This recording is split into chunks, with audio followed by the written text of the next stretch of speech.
Hi guys, this is Kelsey and Kiri coming to you from Country Roads Quilt Shop with our first video of Tea with K&K. We are excited to share with you things that are happening in the store and things that we are working on, and just to share the quilting process with you a little bit in these just very casual chats over tea.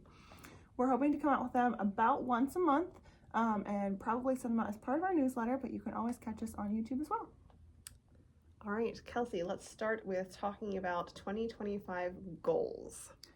So I feel like I haven't gotten quite all of my goals together. I know it's like after New Year's technically, but it's still in the first week and we haven't hit a Monday yet. So I feel like until you hit the first Monday of the new year, you're still okay. So we had a great Christmas. I hope all of you guys did too, but I don't quite have all of my Christmas stuff put away yet. You know, toddlers, noise, you know, there's stuff going on, but I'm really hoping to get it down by the end of the week, and then I'm gonna have a fresh start for Monday. And I'm really excited because I'm setting a lot of different goals this year. So I've decided to categorize them into like different things. I've got like personal goals, and then like home goals that I'm working on, and then also like shop goals, quilting goals, and that kind of thing. So with my different categories and stuff, I'm really hoping that I can make some really good progress this year and get a lot of stuff accomplished. I like that. I also feel like I'm not someone who plans my goals for the year. Like the end of the year for me is about finishing up the goals for that year. So I wasn't even thinking about my 2025 goals until really yesterday when New Year's started. So yes, like the idea that we're just now starting. What goals are you considering for this year? Of course, I'm planning out like different projects from last year that I didn't get finished that I want to get done. So I'm trying to decide if I want to set like a monthly goal of like an old one, or be like, see how much of my older projects I can get done in like the first quarter of the year maybe. 2024 was, as many of our locals know, sort of a rough year for our family. So I feel like neither you nor I did a lot of sewing, like not like we're used to, right? Like my sewing in 2023 was amazing. My sewing in 2024, just because life got in the way, and then of course we added a new baby to that mix too. Yes. So just lots of changes. However, I'm really hoping to accomplish a lot in 2025. To the point where I have created a list for myself of the 25 projects I want to complete, my work in progresses that I want to finish in 2025. And whether that'll happen or not, I don't know, but I just want to keep tabs. I saw a really interesting suggestion from Sherry McConnell on a Quilting Life podcast, where she was talking about not only having a list for your year, but to break it up into like goal by goal. Like if you're going to do 25 quilts, like which ones are the January ones, which ones are the February ones, and she said to do the entire year. I'm not leaning toward doing my entire year. I think I'm going to do my projects for January and February, and then try to reevaluate, like, okay, did that go well? Yeah. Did it not go well? Did I accomplish more than I thought I would? That never happens. I always think I can do more than I actually can. I definitely think you like to over plan and then like unrealistic goals. I like to shoot for the stars. I really do. Or I'm way more likely, I feel like, to set like really small goals. Like when I make a checklist, I like to put, you know, clean, the sink, and then wipe off the counter, and then like put this in the fridge or that kind of thing, so I can like constantly be checking things off, and makes me feel like, oh wow, look at all of this stuff I've gotten done, when really it's like one thing of like cleaning up the kitchen. But you know, it's all in personality. Everyone does love a good checklist though. Like, Yes. let's just be real. Checklists are great. I am, with that in mind though, pulling out my storage for, because beginning of the year organization, how to actually accomplish the things you want to get accomplished. Absolutely. Is high on everyone's mind, I think. Mm-hmm. So for years now, I have used these like scrapbooking boxes right here. And you can see I've got like little labels on the front. So at a glance, they stack super nicely. Because they're 12 inch by 12 inch, they fit a lot of my quilt blocks really, really well. So even when I'm piecing anything that has blocks, as long as they're not bigger than 12 inches. And honestly, with it, I have found that 12-inch blocks don't fit super well because they're, of course, 12 and a half inches unfinished. So there's that. They can be gently folded into different things. But I keep my scrapbook boxes on shelves. They're all like easily labeled, and because they're clear, I can see through them as to like what's inside, which is kind of nice too. I don't have all of my projects in boxes like this. However, if I do make some progress on some of my work in progresses from last year, I don't think I'll need to buy new ones. I think I can just maintain what I've got and then start switching some projects out. But I do love this system for keeping pretty much everything I need for my quilt together in one place and not losing pieces, because I have done that in the past. Yeah, I have been using in the past like different baskets, bags, different shaped things to keep mine. And I'd seen that you had used yours that are all consistent, which I really like. But some of my projects are smaller things like baby quilts or table runners. So I actually went and got these. These were really good priced at Walmart actually. But these ones are about 15 1/4 by 11 1/2, so a little bit off size. So they're a pretty good size though. So my full quilt projects really fit. Like these are all the blocks that I need. These blocks are ready to go into just being put together, and the full quilt fits in there. But then I also have these smaller ones that I've got like a baby quilt and a table runner, and they can all stack together because it's got these little things on it that kind of hold the like little smaller notches. Nice. That hold the smaller ones in place, so I can have a stack of these taller ones, and then I can also fit the smaller ones on top. So that's been really nice size-wise. I like the handles on those too. Yeah, it is nice because they snap off, are easy to grab. And so yeah, I'm really pleased with these so far. And you think you'll label them like with like the sticker labels? Yes. So I did get just some of these like, you know, blank labels. So I'm gonna go through and stick labels on everything because, you know, they're easy to put on, they're easy to take off. It's great to keep things as organized as possible. And I do love a visual, just to be able to look up at my shelf and say, hey, this is everything I need for my Love Drops quilt or for my Calico Garden quilt or whatever it is. Just at a glance be like, okay, which of these boxes, like, oh, yeah. Yeah, absolutely. Yeah. So also some things that I'm excited about for 2025 is that we have our Scattered Garden. Yes, collection 14 from Kim Diehl. Yes, so Simple Whatnots Club is about to begin. Yes. We are waiting for the yardage. It should be arriving really anytime, probably this coming week. I don't know if it's shipped yet. It hasn't shipped yet. Yes, as far as I've heard, I've not, but they did release the patterns to us, which is exciting. Yes, I was printing patterns earlier today, and I mean, so many of these projects are really beautiful.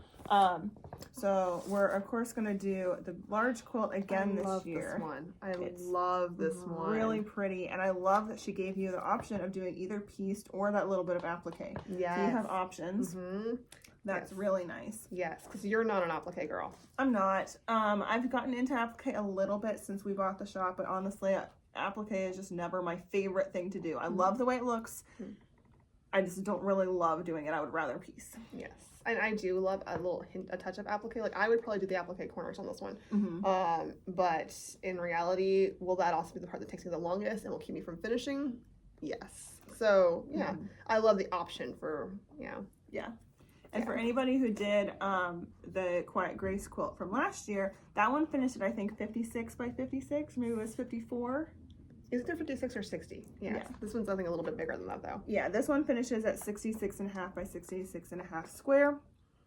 And it is again a 6-month block of the month quilt. Yes. And then of course she also has the small collection. So there's 8 of these. Again, I really like these this year. I love squares and stars, and she is heavy on the squares and stars this year.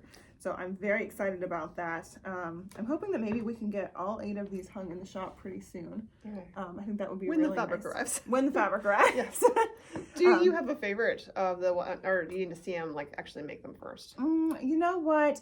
I think that the size will make a difference for me a little bit. I really love the postage stamp one. As Kiri knows, I keep ridiculously small scraps. Smaller than I keep. Because I've always wanted to make a postage stamp quilt where I just have a bag of fabrics or a box or whatever it is, a tub, and I just pull out a fabric and sew the next one on and make a quilt that way. And it doesn't matter if it's the same fabric twice or if it kind of clashes. I don't care. I just want to like just grab a fabric and sew it on. And I don't know why this sounds so fun to me, and it would just be just like a conglomeration of all of the quilts that I've made over the years. Like a history of your quilt making, right? Yes, truly. And no one else would be able to recognize like all the fabrics, but I would know, and I just think that would make me really happy. I don't know if I'll ever accomplish that, but I think the postage stamp one, partially just because of the name, I really liked, and also star-crossed, because I love a good star quilt. I think that one is really stunning. So all of them, Block Party, and a Pickle, Early Bird, like, I think that she did a really good job with these designs this year. Postage stamp is one of my favorites too, and when I look at it, because I like mini quilts really well, but she always chooses one of her designs to make as a full-size quilt, like around like sometime in the summer. And I was just sort of looking, being like, I was kind of hoping that postage stamp might be the one that she chooses as her large version this year. So I do think it is really pretty. I also like the In a Pickle one. I like the way that she uses like flying geese and 4 square patches, and it's really fun. That one is fun because it's sort of got a square and a square, and sort of like an Ohio star, but it's like the Ohio star's cut off. It's just a fun take on the pattern. Yes, it is. She's just stashing really well on that one. Yeah. So we'll probably begin those as block of the months, where you could sign up for the simple one. It's like the small projects. She does 8 of them. So those are usually, if you sign up for all 8, they're going to be $30 for each month. Or if you want to just do pick and choose for some, it'll be $35 for each month that you do. And then we'll run that February through September, because obviously January has already started and we don't want anyone to feel like they're behind. So for us, starts in February. Fabric's not even here yet. So yes. February will be like month 1. Yes, absolutely. And then the 6-month quilt will be February through July. And what we do with that is also, we have for anyone local, I mean, we do ship them out if you want. But for anyone who's local, if you want to come in, we'll have a once-a-month day where you can come in and just kind of get, some tips and tricks about what we did that month, for that upcoming month. Because we'll make the quilt ahead of time, have it there, you can look at what we did. And it's just a nice time to get together, sort of see what you're looking at for the next month, and kind of update with everybody, see who else is doing it with you. It's just like a fun get-together time to just learn a little bit. Yes, and actually to know ahead of time, like, what potential problem areas there could be, or like things that are trickier than others, right? Yeah, absolutely. Kim does work with really small pieces, which I love, but it looks really nice, but sometimes you just want to be aware of the small pieces, and like her applique methods are a little bit different, so we will play around with it, sort of see what we think works well and stuff too. Yep. Well, the nice thing about small pieces is if you cut something wrong, it's easy to replace. Yes, it doesn't take a lot of yardage. And a really fun thing I think about her Simple One-Ons is that she always gives you extra yardage. So if there's something that you would rather use a different color in that spot or whatever, you should have enough to do that. You can personalize it. Yes, you can really like make it your own.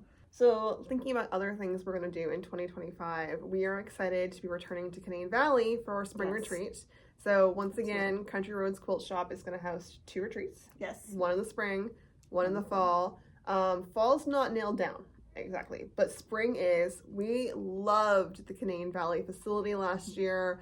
The big open space with great lighting. The food was fantastic. The rooms were nice for us. I liked being in the same building where we were all set up. Just allowed us to sew late, start early. Yes, just having everything right there. Just really beautiful. The service was just wonderful. Like you said, the food was delightful.